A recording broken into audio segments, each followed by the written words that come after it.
इस संसार के अंदर तीन पदार्थ अनादि बताए गए हैं। कौन कौन से? ईश्वर, जीव और प्रकृति। अनादि का मतलब ना कभी ये उत्पन्न होते हैं, ना कभी नष्ट होते हैं। ईश्वर भी कभी उत्पन्न नहीं होता, कभी नष्ट नहीं होता। जीवात्माएं भी कभी उत्पन्न नहीं होती, कभी नष्ट नहीं होती। और प्रकृति भी कभी उत्पन्न नहीं होती, कभी नष्ट नहीं होती।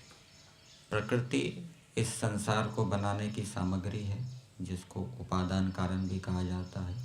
जैसे मकान ईंट, रोड़ी, सीमेंट आदि से बनाया जाता है, इसी प्रकार से सृष्टि भी प्रकृति से बनाई गई है। प्रकृति के अंदर तीन अवयव हैं, सत्वगुण, रजोगुण और तमोगुण।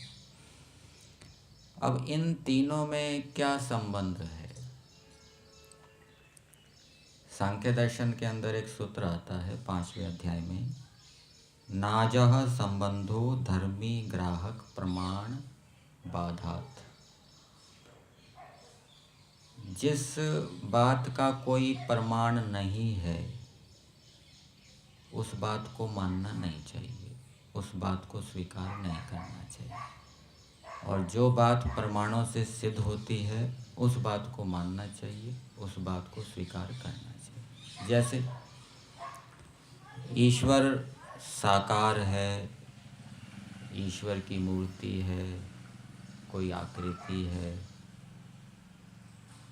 यदि कोई ऐसा कहे, परंतु इसके विषय में कोई प्रमाण नहीं है शास्त्रों का, इसलिए ये बात माननी नहीं चाहिए, ये स्वीकार नहीं करनी चाहिए। परंतु इससे विपरीत जो बात है कि ईश्वर निराकार है, उससे संबंधित प्रमाण है, तो वो बात स्वीकार करनी चाहिए। जिस बात में प्रमाण है वो बात माननी चाहिए, जिस बात में प्रमाण नहीं है वो बात नहीं माननी चाहिए। प्रमाण कौन कौन से होते हैं? 4 प्रमाण: प्रत्यक्ष प्रमाण, शब्द प्रमाण, अनुमान प्रमाण और उपमान प्रमाण। इसी प्रकार से दूसरा उदाहरण लें, मूर्ति पूजा। मूर्ति पूजा करनी चाहिए, इसमें कोई प्रमाण नहीं है वेद आदि शास्त्रों का, परंतु मूर्ति पूजा नहीं करनी चाहिए, इसमें प्रमाण है। तो जिस बात में प्रमाण है उस बात को स्वीकार करना चाहिए, मूर्ति पूजा नहीं करनी चाहिए। मूर्ति पूजा के निषेध में क्या प्रमाण है?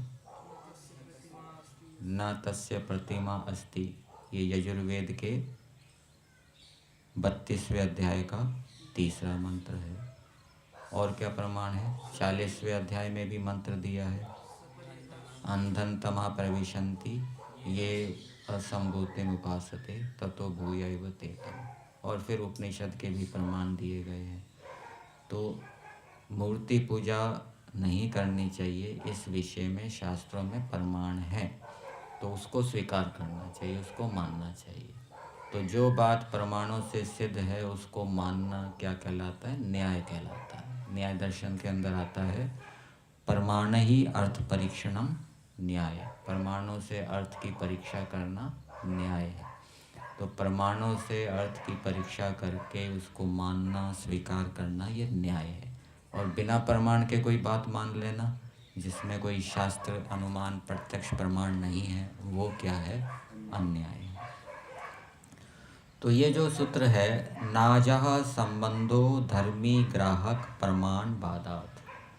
आजः संबंधो, अज कहते हैं जो कभी उत्पन्न नहीं होते, न जायते इति अजः।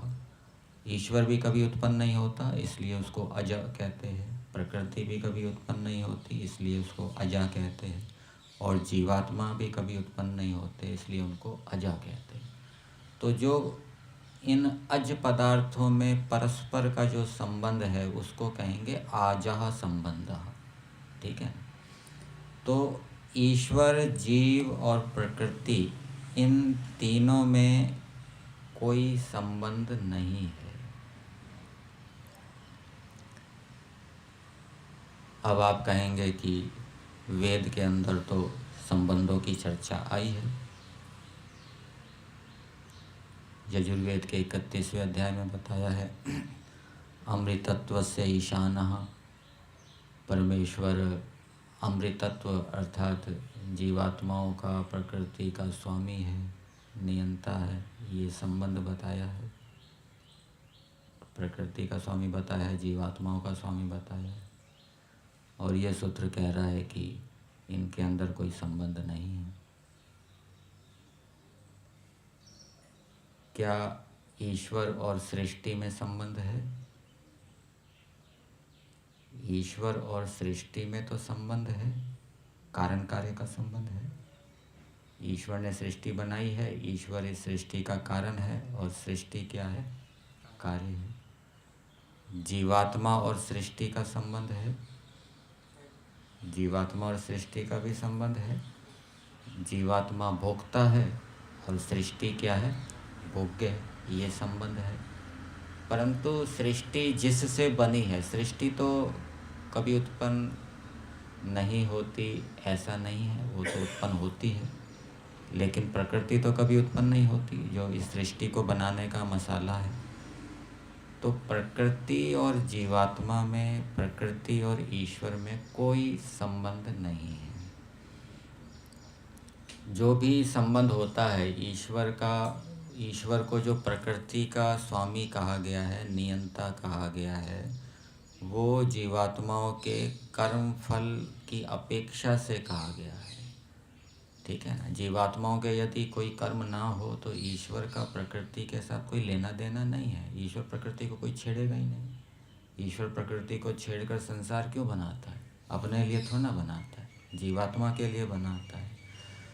तो ये प्रकृति के साथ जो ईश्वर का संबंध है वो स्वाभाविक नहीं है, वो नैमित्तिक है। निमित्त के कारण से ईश्वर प्रकृति से संसार बनाता है। प्रलय अवस्था में प्रकृति साम्य अवस्था में होती है, और जब सृष्टि उत्पन्न हो जाती है तो वो वैषम्य अवस्था में आ जाती है। तो ईश्वर और प्रकृति का संबंध स्वाभाविक नहीं है, नैमित्तिक है। निमित्त के कारण से परमेश्वर इस प्रकृति से संसार को बनाता है, वो उसका स्वामी बनता है। इसी प्रकार से ईश्वर और जीवात्मा में कोई स्वाभाविक संबंध नहीं है। अब आप वेद के अंदर कहोगे त्वम ही नः पिता वसो त्वम माता शतक्रतो बभूवित, यहाँ ईश्वर को माता पिता कहा गया है, तो ये कैसे हो गया कि ईश्वर और जीवात्माओं का कोई संबंध नहीं है? तो वो जो संबंध है माता पिता, वो भी कार्य जगत के बिना हो ही नहीं सकता। पिता किसको कहते हैं? पालन करने वाला। और ईश्वर पालन किससे करता है? कार्य जगत के माध्यम से करता है, केवल प्रकृति के माध्यम से तो करता नहीं है। और यदि हम केवल प्रकृति को लें तो ईश्वर हमारा माता पिता नहीं होगा। ठीक है ना। कर्म फल के कारण, कार्य जगत के कारण ईश्वर का ये नैमित्तिक संबंध बनता है। ईश्वर जो हमारा माता पिता हो रहा है वो निमित्त के कारण है। हमारे प्रवाह से कर्म हैं, उन कर्मों का फल ईश्वर ने दिया है, सृष्टि के रूप में सृष्टि बनाई है, भोग दिया है, और फिर ईश्वर हमारा सृष्टि को बनाकर पालन कर रहा है। तो वो निमित्त के कारण माता पिता बना है, स्वाभाविक माता पिता नहीं। इसी प्रकार से जीवात्मा मुक्त हो जाता है, और मुक्ति में वो ईश्वर के संबंध में रहता है, ईश्वर के आनंद को भोगता है। तो वो भी मुक्त जीवात्मा का ईश्वर के साथ जो संबंध है वो स्वाभाविक नहीं है। यदि स्वाभाविक होता तो वो हमेशा मुक्ति में रहता, आनंद भोगता रहता। वो नैमित्तिक है, निमित्त के कारण हुआ है, विद्या के कारण हुआ है, ज्ञान के कारण हुआ है। और वो संबंध जो नैमित्तिक संबंध होता है वो हमेशा नहीं रहता, निमित्त के हटने पर हट जाता है। तो जब उसके ज्ञान का जो फल है, जितना मिलना है उतनी अवधि पूरी हो जाएगी, तो वो मुक्ति से फिर वो दोबारा आ जाएगा। तो ईश्वर का जीवात्माओं के साथ कोई स्वाभाविक संबंध नहीं है। ईश्वर का जीवात्माओं के साथ जो माता पिता, गुरु, आचार्य या स्वामी, उपास्य के रूप में जो संबंध है ये नैमित्तिक है, कर्मों के कारण से है। ईश्वर का जीवा प्रकृति के साथ कोई स्वाभाविक संबंध नहीं है। ईश्वर का प्रकृति के साथ जो संबंध होता है वो उसको सृष्टि के रूप में बनाता है, कारण के रूप में लेता है, उसका स्वामी बनता है। तो वो भी जीवात्माओं के कर्मों के कारण है। जीवात्माओं के कर्म ना हो तो कोई संबंध ना हो। इसी प्रकार से जीवात्मा और प्रकृति का भी कोई संबंध नहीं है। इसमें कोई प्रमाण नहीं। नैमित्तिक संबंध के विषय में तो प्रमाण है कि ईश्वर माता पिता है जीवात्माओं का, और ये जो प्रकृति है ये ईश्वर की संपत्ति है। ये नैमित्तिक संबंध के विषय में तो प्रमाण है, लेकिन स्वाभाविक संबंध के विषय में कोई प्रमाण नहीं है। ईश्वर वहाँ ब्रह्ममुनि जी के भाष्य में बताया गया है कि प्रकृति तो जड़ है, वो ईश्वर के साथ जुड़ेगी नहीं जाकर, वो जीवात्माओं के साथ भी जाकर नहीं जुड़ेगी। उनको प्रकृति को ईश्वर से क्या लेना देना, जीवात्माओं से क्या लेना देना, उसको तो कुछ पता नहीं है, जड़ है। और ईश्वर भी नित्य शुद्ध बुद्ध मुक्त है, उसको प्रकृति से क्या लेना देना। क्या ईश्वर प्रकृति को भोगेगा? उसको प्रकृति को भोगने की आवश्यकता ही नहीं है। क्या ईश्वर को प्रकृति को जानना है? वो तो पहले से ही जानता है। तो स्वाभाविक संबंध तो बनेगा नहीं।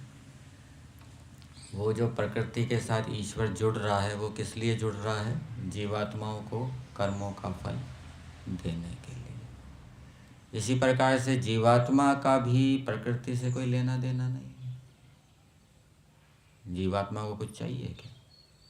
वो तो नित्य शुद्ध बुद्ध मुक्त है, उसको कुछ नहीं चाहिए। लेकिन वो जो प्रकृति के साथ जुड़ रहा है वो निमित्त के कारण से जुड़ रहा है, अविद्या के कारण से जुड़ रहा है। ठीक है, अविद्या ना हो तो कोई लेना देना नहीं है प्रकृति से।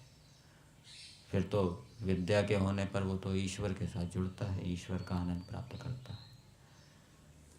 तो इस प्रकार से ईश्वर, जीव और प्रकृति ये तीन अनादि पदार्थ हैं। इन तीनों का परस्पर कोई स्वाभाविक संबंध नहीं है, परस्पर नैमित्तिक संबंध है। नैमित्तिक संबंध के विषय में प्रमाण है, स्वाभाविक संबंध के विषय में कोई प्रमाण नहीं है। तो जिस विषय में कोई प्रमाण नहीं होता उस विषय को स्वीकार नहीं करना चाहिए।